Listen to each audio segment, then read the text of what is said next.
इसी साल यानी 2024 को द नाइट स्विम नाम की एक फिल्म रिलीज की गई। कहानी कुछ इस तरह है कि एक परिवार को मिलता है रहस्यमय एक स्विमिंग पूल। उस पूल के पानी में कुछ विशेष शक्तियां होती है जो इंसान के गहरे राज जानकर उनके छुपे सपने पूरे कर सकता है। मगर अच्छा और बुरा पहलू हर चीज का होता है।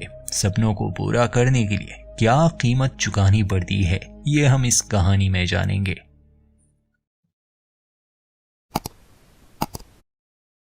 फिल्म की शुरुआत होती है तो हमें 1992 का समय दिखाया जाता है।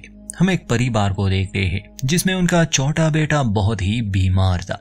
उसी लड़के की एक बहन भी थी जिसका नाम रेबेका था। ये रात का समय था और वो अपने कमरे में ही बैठी थी कि तभी उसे अपने घर के पूल में एक छोटी बोट दिखाई दी। ये खिलौना असल में उसके भाई का था। रेबेका उसे लेने पूल में जाती है। इसी कोशिश में वो पानी में गिर गई। फिर उसे कुछ अजीब सी चीजें महसूस होने लगी और देखते ही देखते कोई चीज उसे पूल के अंदर खींच लेता है। वो हमेशा के लिए गायब हो गई। अब कहानी आती है आज के समय पर। हमें मिलवाया जाता है वॉलर परिवार से। रे वॉलर, उसकी पत्नी ईव, दो बच्चे इजी और एलियट। इन लोगों की कहानी ये है कि रे बहुत ही फेमस बेसबॉल प्लेयर हुआ करता था। उसकी जिंदगी बहुत अच्छी जा रही थी। फिर रे के साथ कुछ बुरा हुआ। वो बीमार हो गया जिस वजह से उसे रिटायर होना पड़ा। एकदम से इन लोगों की जिंदगी बदल गई। रे के लिए तो ये सब बहुत ही दुख भरा था। अब जो पैसे इनके पास थे, ये चाहते थे कि इनका अपना कोई घर हो जहां ये परमानेंट रह सके। रे तो अब कोई काम कर ही नहीं सकता था, इसलिए ईव को ही जॉब करनी पड़ती थी। आपस में इनका प्यार बहुत था। शुरुआत में हम देखते हैं कि ये लोग अपने लिए कोई अच्छा सा घर तलाश कर रहे हैं, मगर इन्हें कोई घर पसंद नहीं आता। फिर एक दिन जब ये एक सड़क से गुजर रहे थे तो इन्हें घर नजर आया जिसके बाहर हाउस फॉर सेल का साइन लगाया गया था। एक रियल एस्टेट एजेंट थी जो बड़ी उम्र की औरत थी और इन लोगों की जान पहचान की भी थी। वो इस घर के बारे में उसे बताते हैं। ये घर को देखने गए। घर बहुत ही अच्छा था, मगर जो चीज रे और बच्चों को अपनी तरफ आकर्षित करती है वो इस घर के बैकयार्ड में बनाया गया स्विमिंग पूल था। रे को पूल के करीब खड़ा देखकर ईव उसके पास जाती है। रे अपनी पत्नी को बताता है कि जब वो छोटा था तो उसे पूल बहुत पसंद थे। अक्सर वो अमीर बच्चा बनने की नाटक करता था ताकि स्कूल के बच्चे उसे अपने घर पूल पार्टी में बुला सके। फिर इस घर को लेने का फैसला अभी तक इन्होंने नहीं किया था। तभी बच्चे ईव को बुलाते हैं। रे अभी भी पूल के पास ही खड़ा था। उसे वहां एक बेसबॉल नजर आई। अजीब बात थी रे के लिए। उस बॉल को लेने के लिए जैसे ही वो अपना हाथ आगे बढ़ाता है, अचानक से वो पानी में गिर गया। और जब वो पानी में था तो उसे एक अजीब सा एहसास हुआ। वो खुद को बेसबॉल फील्ड में देख रहा था जहां सभी उसका नाम ले रहे थे और वो बॉल को बहुत ही दूर फेंक देता है। उसे अपनी सफलता की एक दृष्टि दिखी। पूल कवर की वजह से वो पानी से बाहर नहीं निकल पा रहा था। तभी उसके बच्चे और पत्नी रे को पूल में डूबते हुए देखते हैं। वो जल्दी से उसकी मदद के लिए भागते हैं। रे को पानी से बाहर निकाला जाता है। अक्सर ऐसा होता रहता था। रे को दौरे पड़ते रहते थे, मतलब कि जब से वो बीमार हुआ। तो इस बार भी शायद यही हुआ होगा। अगले ही सीन में हम रे और ईव को हॉस्पिटल में देखते हैं जहां उनकी डॉक्टर्स नए टेस्ट कराने के बारे में सलाह देती है। हालांकि इनके पिछले डॉक्टर ने ये बात कही थी कि शायद रे ठीक हो जाए, मगर ये लेडी डॉक्टर बताती है कि रे इससे भी ज्यादा बीमार हो सकता है, इसलिए अब उसे हॉस्पिटल में ही एडमिट होना पड़ेगा। अगर वो घर में रहना चाहता है तो उसे योगा करना होगा या फिर वाटर थेरेपी, जिससे शायद रे की हालत में थोड़ा सुधार आ सकता है। और अब से रे को ज्यादातर व्हीलचेयर पर ही रहना होगा। ईव और रे पहले ही हालात से बहुत परेशान थे। अब ये जानकर के रे शायद और भी ज्यादा बीमार हो जाए, दोनों को बहुत दुख होता है। बाद में रे ईव से बात करता है, कहता है कि शायद हमें वो दूसरा घर लेना चाहिए जिसमें स्विमिंग पूल है। मैं यहाँ हॉस्पिटल में किसी बीमार इंसान की तरह नहीं रह सकता। मैं घर में रहना चाहता हूँ तुम लोगों के साथ। उस पूल में मैं अपनी थेरेपी भी कर लिया करूंगा। ईव उससे पूछती है कि क्या तुम सच में ऐसा चाहते हो? तो रे हाँ में जवाब देता है।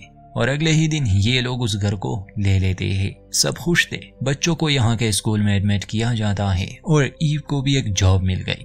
स्कूल के पहले दिन ही इजी के पास एक लड़का आता है जो उसे स्विमिंग क्लब ज्वाइन करने की सलाह देता है। इस लड़के का नाम रोनेन था और इजी को वो काफी पसंद आता है पहले ही मुलाकात में। अगले दिन जब ये परिवार उस पूल को साफ कर रहा था, क्योंकि पिछले 15 साल से किसी ने भी इसका इस्तेमाल नहीं किया था, तो रे का हाथ सफाई करते समय अंडरग्राउंड होल में जख्मी हो जाता है और उसके बाद उस होल से काले रंग का पदार्थ निकलता है। ये लोग तुरंत ही पूल मेंटेनेंस वालों को बुलाते हैं।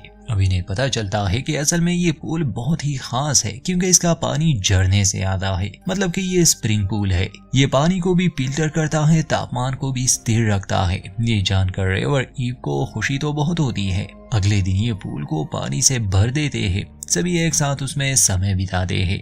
मगर जब रात को ईव अपने काम पर ध्यान नहीं दे पा रही थी तो अपने मन को शांत करने के लिए वो पूल में जाती है। उनकी बिल्ली उस समय अजीब सा बर्ताव कर रही थी, जैसे उसने कुछ देख लिया हो। इसके बाद वो भाग जाती है और तभी ईव को पूल में कुछ अजीब सा महसूस होने लगा। जैसे पहले उसे लगा वहाँ रे खड़ा है मगर वहाँ कोई नहीं था। फिर उसे कुछ आवाजें भी सुनाई दी और पूल की लाइट्स ऑन ऑफ हो रही थी। ईव को डर लगने लगा, इसलिए वो तुरंत ही पूल से बाहर निकल जाती है। अपने कमरे में आने के बाद वो रे से पूछती है कि कुछ देर पहले क्या तुम बाहर थे, जिस पर रे ना में जवाब देता है कि मैं तो सो रहा था। ईव को थोड़ा अजीब लगा, इसलिए वो कहती है कि हमें पूल को बंद रखना होगा जब जरूरत ना हो। ईव और रे के सो जाने के बाद पूल में खुद से सारे लाइट्स ऑन हो जाते हैं। वो बोर्ड जो 1992 में भी रेबिका नामी बच्ची को दिखी थी, एक बार फिर से वो बाहर आती है। बिल्ली पानी की तरफ आकर्षित होने लगी। आगे नहीं दिखाया जाता क्या हुआ और अगले दिन इस परिवार को अपनी पालतू बिल्ली कहीं भी नहीं मिल रही थी। बस पानी में उसका कॉलर मिला, जिस पर हम दर्शक तो समझ जाते हैं कि बिल्ली का भी किस्सा खत्म हुआ जैसे रेबेका का हुआ था। एलियट यानी कि इनके छोटे बेटे को वो बिल्ली बहुत पसंद थी, इसलिए उसके गायब होने पर वो सबसे ज्यादा दुखी था। ईव कहती है कि शायद वो पूल में गिर गई होगी और डर के मारे वो कहीं भाग गई, पर तुम फिक्र मत करो, जब उसे भूख लगेगी वो जरूर वापस आ जाएगी। रे उस कॉलर को बाहर निकालता है। याद होगा आपको, पूल को साफ करते समय रे का एक हाथ जख्मी हो चुका था। अगले दिन वो पूल में नहाया भी था, तो आज जब वो अपने हाथ से पट्टी हटाता है तो उसका जख्म पूरी तरह से ठीक हो चुका था, जो कि होना मुमकिन तो नहीं था क्योंकि ऐसे जख्म को ठीक होने में कई दिन लग जाते हैं। और तभी रे को एहसास होने लगा कि ये सब इस पानी का कमाल है। वैसे झरनों के बारे में ये आम सी बात है कि उस पानी में कुछ खास बात होती है, जैसे ऐसे मिनरल्स उनमें पाए जाते हैं जो लोगों को ठीक कर सकते हैं। आपने भी ये बात कहीं ना कहीं सुनी होगी। तो रे को रियलाइज होता है कि उनके घर के पानी में भी शायद कुछ ऐसा ही है जो उसे हील कर रहा है। हाथ का जख्म तो मामूली सी बात है, शायद अब उसकी बीमारी भी ठीक हो जाए, क्या पता। और इस बात से अंदर ही अंदर वो बहुत खुश था। इनकी वो बिल्ली लौट के तो नहीं आती। एलियट अब भी उसका इंतजार करता रहता था। रात में ईव को एक बुरा सपना आता है। वो पूल के अंदर थी और खुद को निकाल ही नहीं पा रही थी। आंख खुलने पर वो देखती है कि रात के समय रे उस पूल में नहा रहा है। अगले दिन जब रे और ईव डॉक्टर के पास टेस्ट देने जाते हैं तो डॉक्टर खुद भी हैरान थी कि रे की हालत में काफी सुधार आ चुका है और इतनी जल्दी उन्होंने किसी को ठीक होते नहीं देखा था। दोनों के लिए ये बहुत ही खुशी की बात थी। अब रे को एक उम्मीद नजर आने लगी कि शायद वो फिर से वो सब पा सकता है जो उसने खो दिया था। डॉक्टर विजय पूछती है कि आखिर वो ऐसा क्या कर रहा है, तो रे जवाब देता है कि वो वाटर थेरेपी कर रहा है। शायद यही वजह है कि वो ठीक हो रहा है। रे को तो उस पूल से प्यार हो गया था। रे ने अपनी ट्रेनिंग फिर से शुरू कर दी थी। एक दिन उसका बेटा एलियट उसके पास आता है और कहता है कि माँ ने कहा है कि मैं अकेले पूल में नहीं नहा सकता, तो क्या आप मेरे साथ जाएंगे। रे उसे एक कॉइन देता है जिस पर वो एक स्माइली फेस बना देता है और एलियट से कहता है कि तुम ये कॉइन पानी में फेंकना, मैं इसे ढूंढने आऊंगा। एलियट अकेले ही पूल में जाता है। रे को आने में देर हो गई, इसलिए एलियट अकेले ही वहां खेलने लगा। अपना खिलौना लेने जब वो पानी में गया तो बाहर पड़ी कॉइन्स एक एक करके नीचे गिरने लगी। एलियट को लगा ये उसके पिता है, इसलिए वो उन सभी कॉइन्स को ले लेता है। बाहर आने पर वो देखता है कि वहां तो कोई भी नहीं। फिर उसे एक लड़की की आवाज सुनाई दी अपना खिलौना लेने। जब वो एक हॉल में हाथ डालता है तो दूसरी तरफ से कोई डरावनी चीज उसका हाथ पकड़ लेती है। इससे एलियट बहुत ज्यादा डर जाता है और तुरंत ही वो पानी से बाहर निकलता है। एलियट जल्दी से अपनी माँ के पास आता है और कहता है कि पूल में कोई है, एक लड़की जिसका नाम रेबेका है। उसकी माँ देखने आती है पर कुछ नहीं था वहाँ। अपने बेटे को डरा हुआ देखकर ईव को फिक्र होने लगी। वो ये बात अपने पति रे से डिस्कस करती है। रे कहता है कि वो बच्चा है, हाल ही में उसने अपने पेट को खो दिया। एलियट पहले भी खुद से बातें किया करता था तो रे इस पर ज्यादा ध्यान नहीं देता। आज उसकी बेसबॉल ट्रेनिंग थी, इसलिए ये परिवार उसे देखने जाते हैं। एलियट का कोच रे को देखता है तो उसे बहुत खुशी हुई कि उनके बीच एक असली प्लेयर है। कोच रे को मौका देता है कि वो उसके लड़कों को कुछ नया सिखाए। एलियट थोड़ा घबराया हुआ था, मगर जब कोच बॉल फेंकता है तो एलियट उसे मिस नहीं करता। आखिर में कोच रे से कहता है कि क्या आप कोशिश करना चाहेंगे। बेसबॉल तो रे की जिंदगी थी, मगर बीमारी ने सब बदल दिया। वो खुशी से बैट को ले लेता है। कोच बॉल फेंकता है तो पहला शॉट वो मिस कर देता है, मगर जब वो दोबारा से कोशिश करता है तो उसे वो समय याद आया जब वो पूल में गिरा था और तभी वो बॉल को बहुत दूर फेंक देता है।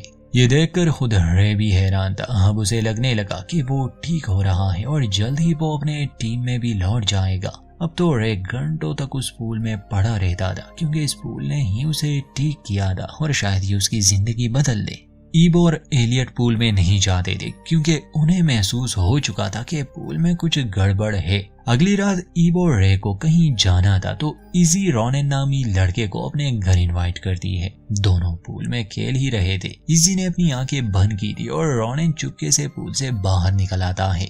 इसी को एक साया नजर आया। उसे लगा शायद ये रोनेन है। वो उसे पकड़ने के लिए आगे बढ़ती है और फिर कोई चीज उसे पानी में खींचने लगी। इजी बहुत घबरा जाती है। वो बाहर निकलने की कोशिश कर रही थी। एक बदसूरत डरावनी शक्ल वाली चीज ने उसका पैर पकड़ा था। पानी से बाहर आते ही वो रोनेन पर भड़क जाती है कि तुमने मेरे साथ ये मजाक किया, मगर रोनेन उसे यकीन दिलाता है कि मैं तो पानी से बाहर था और तुम तो बस कुछ सेकंड्स के लिए ही पानी में थी। शायद फिल्ट्रेशन पाइप में ही पैर फंसा होगा तुम्हारा। इजी समझ जाती है कि ये रोनेन की शरारत नहीं थी। अपनी माँ और भाई की तरह उसे भी एहसास हो गया कि पूल सुरक्षित नहीं, कुछ तो है इस पानी में। एलियट अपनी बहन से इस बारे में बात करता है कि तुमने भी वो महसूस किया ना, हमें मॉम डैड को इस बारे में बताना चाहिए। मगर इजी कहती है कि यहाँ आने के बाद हमारे साथ सब अच्छा हो रहा है, डैड ठीक हो रहे हैं और तुम चाहते हो कि हम उनकी खुशी को खत्म कर दे। तुम अपना मुंह बंद रखोगे। मुझे पता है ये पूल हमें खुशी के साथ साथ डर भी दे रहा है, मगर हम इस बारे में कुछ नहीं कहेंगे।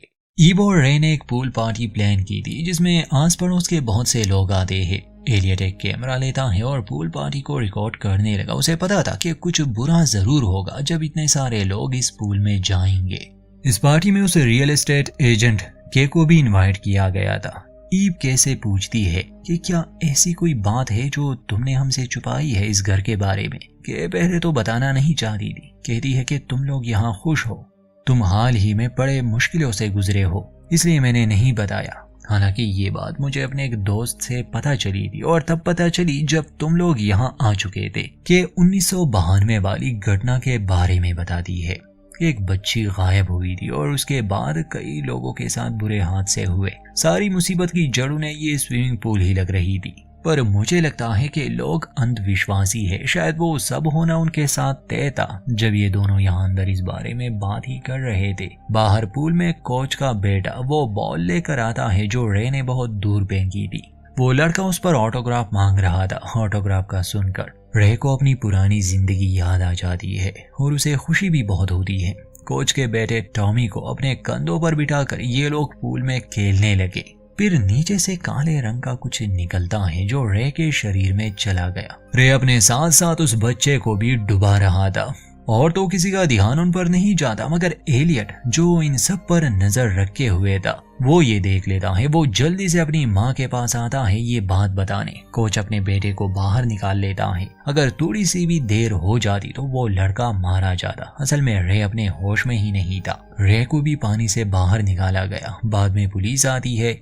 ईव कोच से विनती करती है कि रे बीमार है, वो उस पर कोई चार्जेस ना लगाए। खैर कोच कोई चार्जेस नहीं लगाता। अब चूंकि ईव जान गई थी कि गड़बड़ पूल के पानी में है, इसलिए वो अपने परिवार को लिए यहाँ से निकलने का प्लान बनाती है। मगर जैसे ही वो घर से थोड़ा दूर गई, रे को कुछ होने लगा। मजबूरन इन लोगों को वापस घर में आना पड़ा। रे की हालत अब बहुत बुरी थी। आज से पहले वो कभी ऐसे बीमार नहीं हुआ था। रात को ई बिजी से बात करती है और समझाती है कि मुश्किल हालात में सिर्फ वही एक दूसरे का सहारा है और वो हर मुमकिन कोशिश करेगी उन्हें इस मुसीबत से निकालने के लिए। फिर वो जानकारी इकट्ठा करने लगी इस घर के बारे में। पता चलता है कि सिर्फ रेबेका ही वो इकलौती इंसान नहीं थी जो इस भूल का शिकार बनी थी, बल्कि बहुत से परिवारों के साथ कुछ ना कुछ बुरा हो चुका था। इसीलिए तो 15 साल से किसी ने इस पुल का इस्तेमाल नहीं किया। अगले दिन वो स्कूल से रेबेका की जानकारी निकालती है क्योंकि उसकी माँ और भाई अब भी जिंदा थे।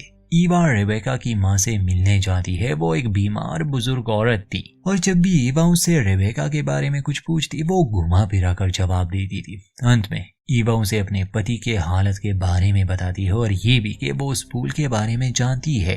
तो ये लूसी समर्स नामी औरत यानी रेबेका की माँ कहती है कि वो पानी बहुत ही खास है। जब वो घर नहीं बना था बहुत साल पहले तो वहाँ एक झरना हुआ करता था। कुछ लोगों का उसका राज मालूम हो चुका था कि ये पानी बीमार इंसानों को ठीक कर सकता है। मेरा बेटा भी बहुत बीमार था। मेरी सबसे बड़ी ख्वाहिश यही थी कि वो ठीक हो जाए, मगर हर ख्वाहिश को पूरा करने के लिए बलि देनी पड़ती है और मैंने अपनी बच्ची की बलि दी। ऐसे ही तुम्हें भी किसी की बलि देनी पड़ेगी। ये जानकर ईव को बहुत बुरा लगता है कि असल में लूसी ने अपनी ही बेटी को मारने के लिए दे दिया था। जब भी कोई इंसान उस पूल में जाता है तो वो एक जरिया बन जाता है दो इंसानों के बीच।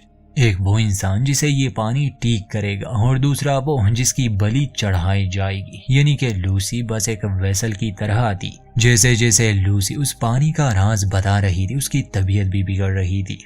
उसके शरीर से वो काला पानी भी निकलने लगा था। ये जानकर ईव वहां से चली जाती है, मगर वो अपने परिवार की बलि कभी नहीं दे सकती। उसी रात एलियट जब पूल पर कवर को चढ़ा रहा था तो वो पानी में गिर जाता है। उसकी माँ बचाने जाती है, मगर अब वो पूल बहुत गहरा बन गया था। ईव अकल से काम लेती है और एक रस्सी पैर से बांधकर दोबारा पानी में चली गई। एलियट तो उसे मिल गया, मगर अब वो इतनी गहराई में थी कि निकलने का कोई रास्ता ही नहीं मिल रहा था। और फिर उसे रेबेका नजर आई। वो उसी सिक्के को छोड़ देती है जिस पर रे ने वो स्माइली फेस बनाया था। वो सिक्का नीचे के बजाय ऊपर गिरने लगा, जिसका मतलब कि ईव नीचे तैर रही थी। रेबेका की मदद से ईवा पूल से बाहर निकल आती है, मगर वहां रे भी अब उस पानी के वश में आ चुका था, यानी वो पॉसेस हो चुका था। अब समय था किसी की बलि का। वो इसी पर हमला करने लगा। अपनी जान बचाते समय इजी का हाथ भी जख्मी हो जाता है। ईव एलियट को बाहर तो ले आई थी, मगर वो सांस नहीं ले रहा था, इसलिए ईव उसे सीपीआर देने की कोशिश में लगी थी। तभी पीछे से रे आकर ईव को गले से पकड़ता है और बार बार यही कहता है कि प्यार के लिए बलिदान देने पड़ते हैं। माँ को बचाने के लिए हाथ में बैट लिए इजी आ जाती है। रे को वो कई बार मारती है, जिससे वो उल्टियां करने लगा। वो काला पानी उसके शरीर से जैसे ही बाहर आया, उसे अपनी जिंदगी के सबसे अच्छे लम्हे याद आने लगे। मगर रे के बजाय अब उस डीमन ने एलियट को पॉसेस कर लिया था। रे उस पूल में चला जाता है अपना बलिदान देने के लिए, ताकि उसका परिवार सुरक्षित रहे। ये रस्म पूरी हो जाती है। डीमन को उसकी बलि मिल गए। आगे से वो इस परिवार को हॉन्ट नहीं करेगा। आमतौर पर तो ईव को यहाँ से चले जाना चाहिए था, मगर वो अपने बच्चों से कहती है कि अगर हम गए तो ये पानी किसी और के साथ ये सब करेगा, इसलिए हम यहाँ से कभी नहीं जाएंगे। अंत में दिखाया जाता है कि ईव के कहने पर उस पूल को मिट्टी से भर दिया गया, ताकि आइंदा कोई भी इसका शिकार ना बने। और इसी के साथ इस कहानी का होता है अंत। तो ये थी साल 2024 की द नाइट स्विम नाम की फिल्म। वैसे पानी में रहने वाला वो डीमन था। बाकी कॉन्सेप्ट तो आप समझ गए। उम्मीद है हमारी वीडियो आपको पसंद आई होगी। कहानी को लेकर अपनी राय जरूर दें। चैनल को सब्सक्राइब करना ना भूलें।